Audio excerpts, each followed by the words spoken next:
Welcome to The Big Debate, presented by myself, Chris Bambery. 10 years ago, the Danish magazine El-Hamdoon commissioned and published 12 cartoons depicting the Prophet Mujammed, peace be upon him. Muslim groups in Denmark complained, and the issue eventually led to protests around the world. And while the vast majority were peaceful, there were some violent protests. The publication of these cartoons came as well against the background of the so-called war of terror, 9/11, and the US-led invasions of Afghanistan and Iraq. Supporters of the publication of the images argued it was a legitimate exercise of free speech, regardless of whether you agreed with them or not.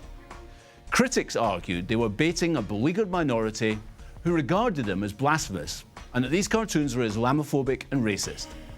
The debate around the publication of these cartoons has continued over the last decade and became front-page news earlier this year following the appalling attack on the French satirical magazine Charlie Hebdo after it published cartoons depicting the Prophet, claiming they were satirical. On the 10th anniversary, we brought together a panel to discuss this live issue. Tim Gopsill is from the Campaign for Press and Broadcasting Freedom. David Keane lectures in law at Middlesex University and has written an academic paper on cartoon violence and freedom of expression. And Dr. Omar El-Hamdoon is president of the Muslim Association of Britain. Gentlemen, welcome. Okay. Tim, I'd like to start with you. You've argued that it's not racist to lampoon Islam, but was it not the case that the magazine deliberately commissioned these cartoons to be offensive and it had previously refused to publish similar ones lampooning Christianity? It's not racist to lampoon Islam, it's racist to lampoon Muslims or to attack Muslims. Islam, like all religions, is an institution that should be challenged. And people have the right to do that against any religion. The motivation of many of the Danish cartoons were not at all actually offensive. A lot of them were very sympathetic drawings. And people who took offence, people take offence, people of religion take offence at all kinds of things that are regarded as critical. And what is racist coverage is absolutely objectionable, and people should not do it. But you can't deny people the right to criticise a religion as such. Omar, the cultural editor of this magazine, El-Hamdoon, said that this is about a question of integration and how compatible is the religion of Islam with a modern secular society. Don't Muslims living in Western society have to accept that they live in societies which uphold values such as freedom of speech? Well, I think it's a little bit hypocritical, actually, of a lot of the institutions and sometimes the governments as well, because what's happening is, if that was the case, then let's have, it should be an absolute freedom of speech. What we're seeing is that there's no absolute freedom of speech. I mean, even you mentioned about the Danish newspaper. They refused to publish cartoons which mock Christianity, and they evenly said, we firmly will not publish anything which, against the Holocaust or satirize the Holocaust. So there's a choice here. It almost shows that Muslims have to have thicker skin, whereas they're allowing it for other people. The other thing is, the reality is that we are seeing things time in, time out, even with the Charlie Hebdo affair. Even here in Britain, we saw a person being sentenced because he burnt some poppies. And the judge even said, the freedom of expression is not absolute. So if we're going to have this, we should have it, don't just pick out the Muslims, it's a pick and choose of the Muslims, and sometimes there are cases where, people are allowed to say what they want and others are not. David, in a country which claims to uphold freedom of speech, what's the legal position when, for instance, in this instance, the cartoons cause offence to a section of the community? Well, the legal position is usually based around a balancing process. So my colleague is correct to say that there is no absolute freedom of expression. And usually what occurs is a balancing process within each state. So what happened in Denmark was that balancing process did take place, and at the legal level, if there are to be a criminal prosecution, it's usually the Director of Public Prosecutions has to decide whether to bring a prosecution forward or not. That did occur within Denmark.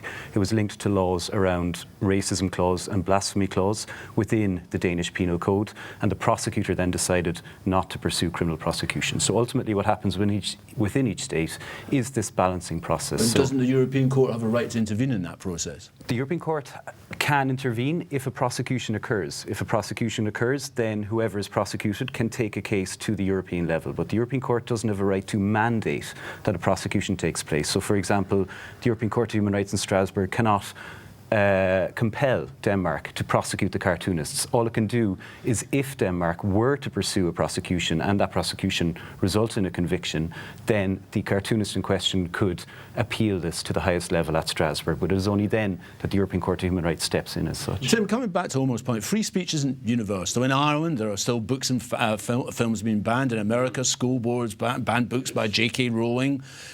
Some have published an article denying the Holocaust. They would, quite rightly, in my opinion, face immediate legal action. The question has never been whether you draw a line under what is and what's not acceptable. It's where you draw that line. Well, it's correct, obviously, that there's no absolute freedom of speech, but there are two restrictions on it. One is the law. And here it's very complicated whether religion is covered by race laws, anti-racist laws. There have been calls for people of many different religions that there should be exactly the same protection for religion, but it's not been adopted in this country, and I think the British tradition of freedom of speech doesn't accept that. The second restriction is the sense of responsibility on the part of journalists themselves and the media people. Sensitivity to political questions, social questions, and so on. And this is what journalists ought to be sensitive about. I mean, it's a perfectly sensible argument to say that journalists should not publish those cartoons because it causes offence. But what you can't say is that nobody has a right to publish those cartoons. That's the distinction you have to make. There is a right to publish them. You don't have to, but there is a right, because there is no right to people who take offence at something in their religion, gives them a veto over what can be published. Omar, could you remind me, it's often portrayed as if this opposition to images of the Prophet is somehow irrational, but it's based on something which is quite rational, actually, is it not? Yeah, I mean, I just want to say that there's a nice quote by one of the lawyers, I think her name was Theresa Massis, when she said that when we attack the foundations of religion, then we can actually give rise to some sort of moral mockery, which can be a danger to our children. And well, funnily enough, she said this in court when the church managed to challenge, I think at the time it was Levi's or Jeans or something. They were making a cartoon, an advert of Jesus and so on. So they managed to challenge that, and the French courts actually upheld that challenge, and they ordered the adverts to be taken down. So the reality is that when we do this kind of acts, when we actually like say, yes, okay, there is a right, but that right should not be translated as it's almost like a duty to offend, and that duty to offend, what happens is it encourages racism, it encourages prejudice, it makes tension, it fuels tension, and even one of the, Charlie Hebdo, I think one of the journalists there, he actually resigned because he said these cartoons have just become like a forefront for Islamophobia. So that's what's happening here. It's not just a question of, just the freedom. It's a question about bigger things. And if I go back to the Poppy incident, which I mentioned, even in British society, when there was a YouGov poll done, 4 years ago, 82% of the people said that this person should be prosecuted for offending people's, respect for those who fell in war. I mean, David, you've written quite a lot about cartoons and satire. I mean, don't you feel that this issue has become a point where it's almost becoming a badge of honour to insult Islam by publishing cartoons like this? It's kind of got too far. I wouldn't think it's a badge of honour. I do think that there's a history of cartoonists engaging in what they might call offensive behaviour, if you like, and that goes back a very long time. So when I looked into a bit of the history of cartooning, I saw, for example, that it went right back 3,000 years of political cartooning. What you had perhaps is the role of cartoons in maybe racist speech, or racist cartoons, if you like. In the UK, you had 19th century cartoons depicting Irish people as simian or ape-like, etc. You have Tintin in the Congo, and you have a range of examples. In relation to religion, it's a bit more muddied, if you like, and there was, I think, a role of religious satire, in particular in the 15th and 16th centuries, when religion dominated European thought, and that converted, if you like, into more political cartooning as we know it today, which came out of the 18th century Holland at the time. So religion sort of re-emerged in the 20th century through anti-Semitic cartoons, and has re-emerged again with the Danish cartoons as such. So historians look at these cartoons and sort of decode the way societies are operating, and maybe these cartoons reveal the way Europe seems uncomfortable or has difficulties integrating its Muslim minority, and arguably the time has come for Europe to accept that its Muslim minority has been is sizable and is settled now. So maybe this discomfort in European society is anachronistic, and maybe these cartoons reflect that to some extent. No, do you want to comment? But this is fed into sort of this idea of a clash of civilizations between Western civilization and the Islamic world, in which the Islamic world is kind of stuck in a feudal past, blocking the progress of humanity. And that argument has gone mainstream really over the last decade and a half. It's a very interesting and very complicated argument. I mean, one of the most interesting things about the Danish cartoons affair was that none of the British papers published them. Neither, earlier this year, did they publish any, or a lot of them wouldn't publish any of the cartoons from Charlie Hebdo. You could say that they were exercising the kind of responsibility that I was talking about there. Personally, I think that there's another and more sinister motive, and that is that because of the threatened violent reprisals against the publishing of these sort of cartoons, that it gave the impression of Muslims as violent and murderous people, and by refusing to publish the cartoons, they were actually reinforcing that prejudice. They were saying, "Oh, we can't publish them because all our staff are going to be murdered." Which isn't true, but that is an impression they were happy to give. Fact is that in Britain and in France and in other countries and even in Muslim countries, there is a tradition of very savage cartooning. I mean, just off the top of my head, I can one of the best-known cartoonists in Britain, Steve Bell, in The Guardian, who does cartoons that people like a lot, criticising the British government and the West in their imperialist adventures in the Middle East, lampoons Christianity a lot. And in fact, on one occasion, The Guardian refused to publish a cartoon of his which was satirising the Pope in a very savage way. So we have this tradition in Britain, possibly longer than many other countries, of more or less cartoonists are expected to be savage and brutal and very offensive. This is almost required of cartoonists. And one other thing I just want to mention, in Muslim countries, there is a great and strong tradition of very savage caricatures and cartoons. And in countries like in Egypt and Turkey and places, cartoonists are jailed for being politically offensive. But the fact is that there is that cartooning. It probably comes from a Western tradition that they picked up, but it is actually pretty much universal. Isn't the point here that people say this is satire, but other critics have said, but this isn't satire. Satire is about attacking the rich and powerful. What's happening in Europe is you're picking on one of the most marginalised groups in European society who are subject to quite extraordinary levels of violence. And yeah, and I think we don't have to really go back far to say, of the Muslim countries back in the old days. Even if we look at Europe in modern history, one of the reasons maybe people can attribute to the Holocaust was that the whole leading up to the Holocaust, the whole events leading up, was to dehumanize the Jews in Europe. And things like cartoons were used at that time to dehumanize Jews, and that led up to people hating the Jews and obviously the Holocaust. Even more recently, when we look at Bosnia and what happened with those in Srebrenica and others, there was a whole genocide of people based on the propaganda used to dehumanize people. And what we're saying today is, if we are serious about social cohesion, we're serious about communities coming together, integrating, we should not be using this right to offend people to actually break up community and dehumanize Muslims, which ultimately leads to people hating Muslims, and obviously that can lead to violence against Muslims, it can lead and take it down to different routes. So let us do things which are sensible. You're right, it's sensibility, but the law has to interfere when people are not behaving sensibly, much like what happened with the hacking affair not so long ago. Gunner Rugby, yeah. David, how do you buy into this argument that satire should be aimed at the rich and powerful and not at the poor and the downtrodden? I would agree that's where it's ideally aimed, but satire is there to attack everyone or anything as such. That's sort of the point of satire, but clearly it's more noble if it's aimed at those who are powerful. But I think there's a few interesting points just to pick up on what's been said on the anti-Semitic cartoons. They're were very notorious, but they're more or less all the work of a single cartoonist named Ruprecht, who was in fact prosecuted in Germany after World War II.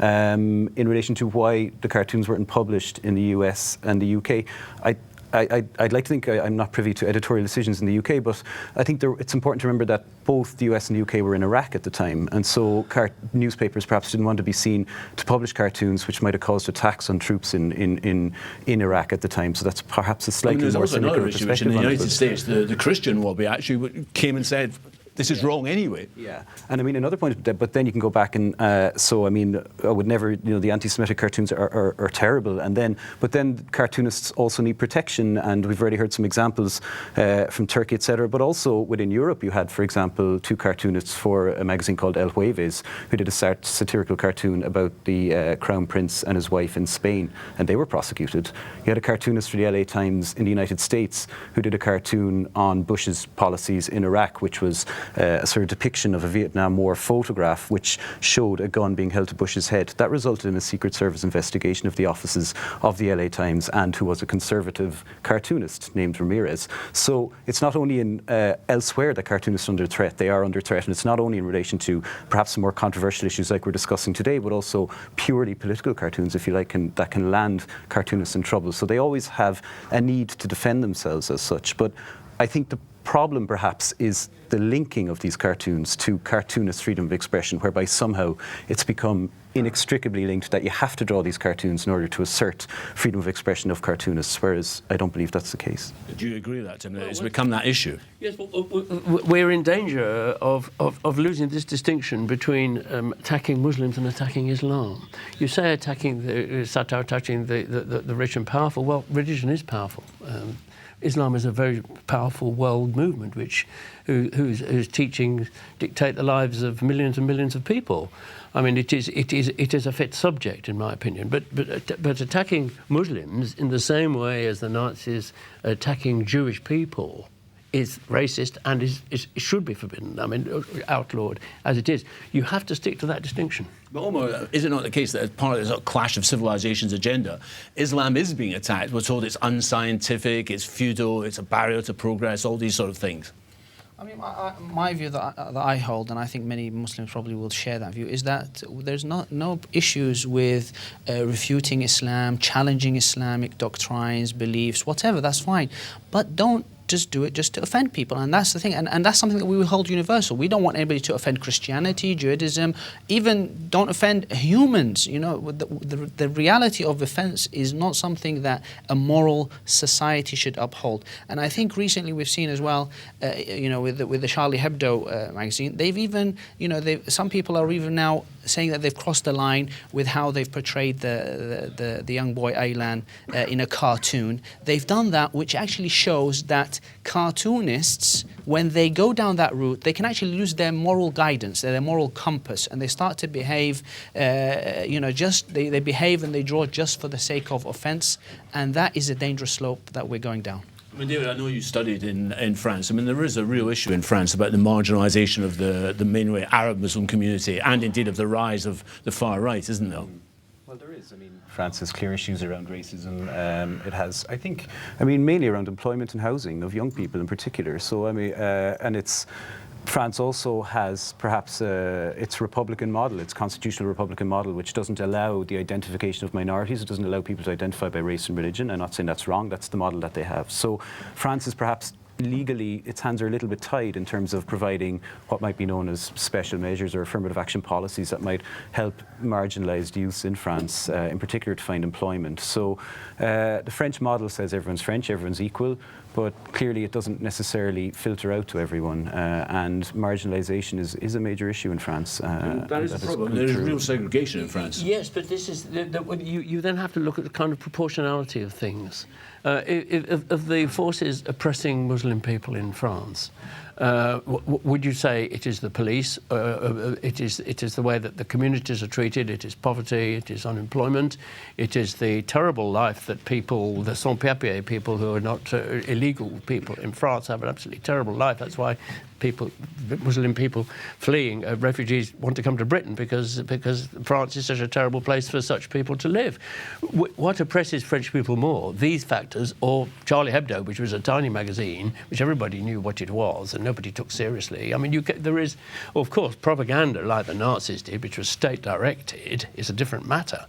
But a small minority publication like that, I would doubt if it actually caused any racism at all. It might give racists a small bit of justification, but it's not the most serious problems that Muslim people face in France. Omar, I mean, is that the point? It might have been better just to ignore this rather than actually publicise it and give the oxygen of publicity to particularly the original cartoons, the Danish ones. Yeah, I think that's what, unfortunately, most media is always falling trap to, is that trying to get the good news, so to speak, the good news which sells for the media.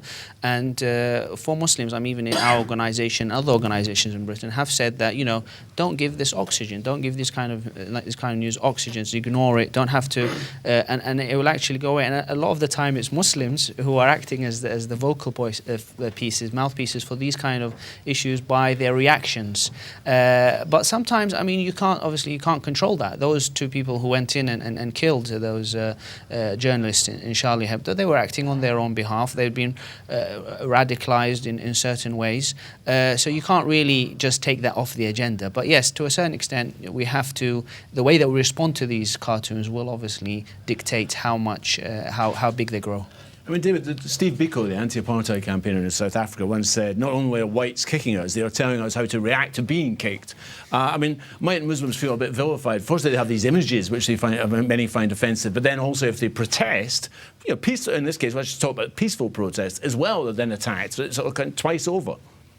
Great to hear Steve Biko being quoted. I agree, and I mean Muslims should be their right to protest should be absolutely supported. I think the issue is really around perhaps the extent to which the debate has become very entrenched and, in my view, slightly dysfunctional, and it has clouded all discussion of cartoons, cartooning and comics. And if we bring it back to the French context, in France in particular, much more so in the UK, you have what are known as bande dessinée, which is considered the 9th art form in France, and all anyone talks about is Charlie Hebdo, but there are other publications such as La Revue 21, which looks at news issues in comic format, and you have such a rich history of drawing, of graphic art in France, which is completely obscured by the current debate. And 10 years later, we don't seem to have really advanced freedom of expression. We don't really seem to have advanced the Muslim minority within Europe, although they're not always a minority in states such as Albania or Bosnia, where they're the majority as well. So we seem to have been captured within this debate. And I think the question is really on the 10-year anniversary is how do we break this cycle? How do we get out of this, whereby one side seems to say we are required to draw these cartoons in order to uphold a European concept of freedom of expression. The other side says we are a minority within continental Europe. We have there's clear discrimination or exclusion that takes place. Nobody denies it. So how do we better integrate and how do we perhaps meet? And I see very few suggestions as to how exactly that cycle would be broken. Tim, do you think we're stuck in this cycle? Yeah, well, it's also complicated by the actions. I mean, all this is political, isn't it? Let's be honest. Of politicians and governments. I mean, one of the things personally, I believe in freedom of speech for everybody. And by the way, I absolutely condemn the prosecution of people who criticise or lampoon Christianity. Of course, people should lampoon Christianity.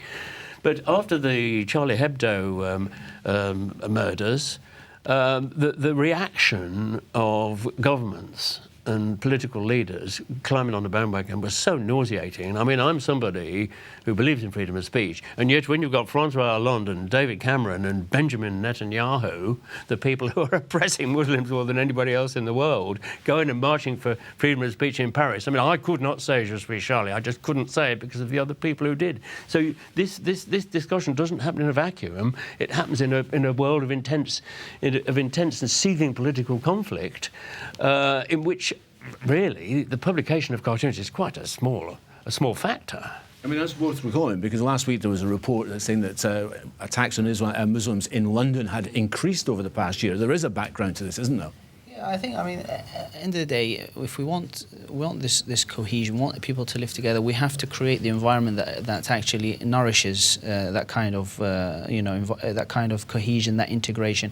And I would say that, the offending, the right to offend, so sometimes it's almost like the duty to offend, is actually does not help that. And yes, 10 years on, why isn't the law looking into this? I mean, why in France Holocaust denial is a criminal act and can be prosecuted, whereas criticizing or satirizing Muslims isn't, or even in some cases even racism. Charlie Hebdo was also drawing racist pictures and so on, cartoons. So I think the law, and that's where we have to look at it. The law has to come into place to protect integration. Another point which is also important for us in the modern world that we're living in, which is the whole rise of extremism and radicalization.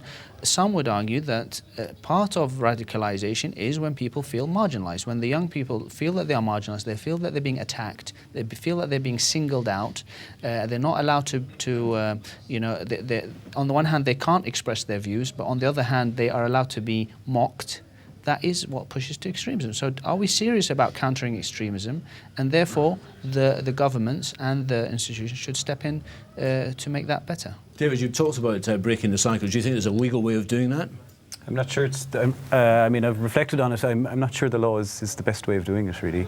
I think it's actually for editors and cartoonists themselves to break the cycle. I think that on reflection, they should perhaps think about the possibilities that are there with cartooning, that are there with comic art. And if you look at the works of somebody like Joe Sacco, who's drawn about the former Yugoslav wars, and in fact what's interesting is Joe Sacco then tried to, and then he tried to portray the workings of the International Criminal Tribunal for Yugoslavia, and the then prosecutor at the time had a meeting with him and didn't think that comics were a serious enough format to depict the workings of the ICTY at the time, and wouldn't interview or wouldn't let him finish. So it's all depicted in a book called Journalism, about how he tried to, having been in Yugoslavia on the ground, he then tried to depict the justice, if you like, for the perpetrators of the war crimes that he witnessed. And then those prosecutors didn't really believe comics were a serious enough form. And then we have current debates around Charlie Hebdo, etc., where clearly comics, cartoons are a very serious art form. So perhaps I think more support for artists like Joe Sacco, but on the ground in France you have others like Stas Sen, who's depicted Rwanda, and so much interesting work going on around human rights issues, etc. Maybe branching out and moving on from this debate is the best way of breaking. Tim, we talk about editors, owners, newspapers, magazines. It's not going to happen, is it? Because the problem is they're owned by corporations which have got their own agenda.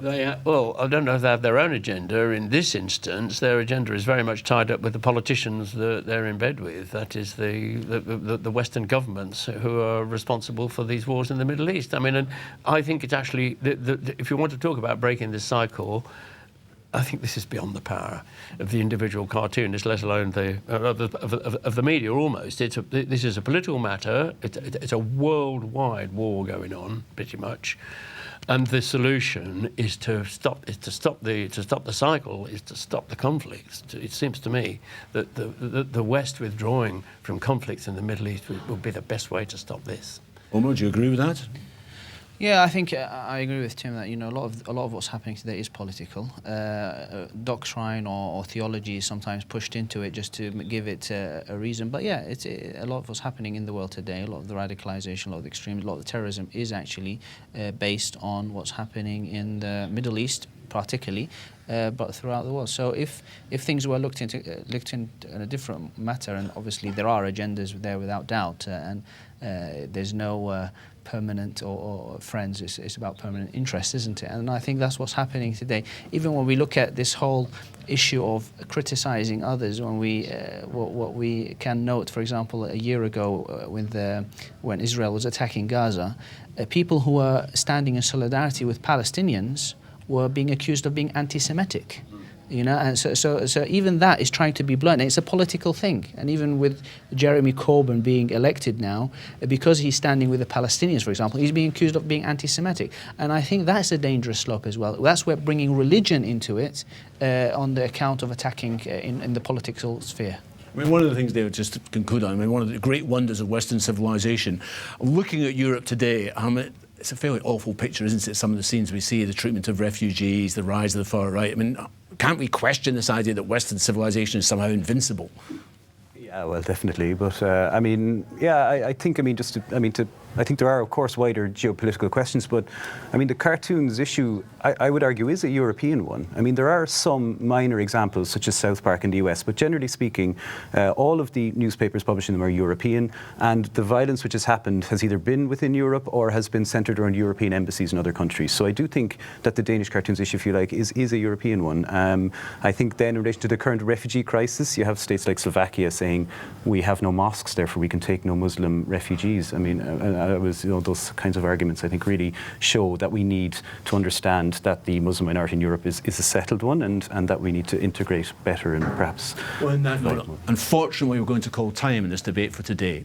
But it's one which is not going to go away, and one to which we will surely return. I'd like to thank my guests and thank you for joining our debate.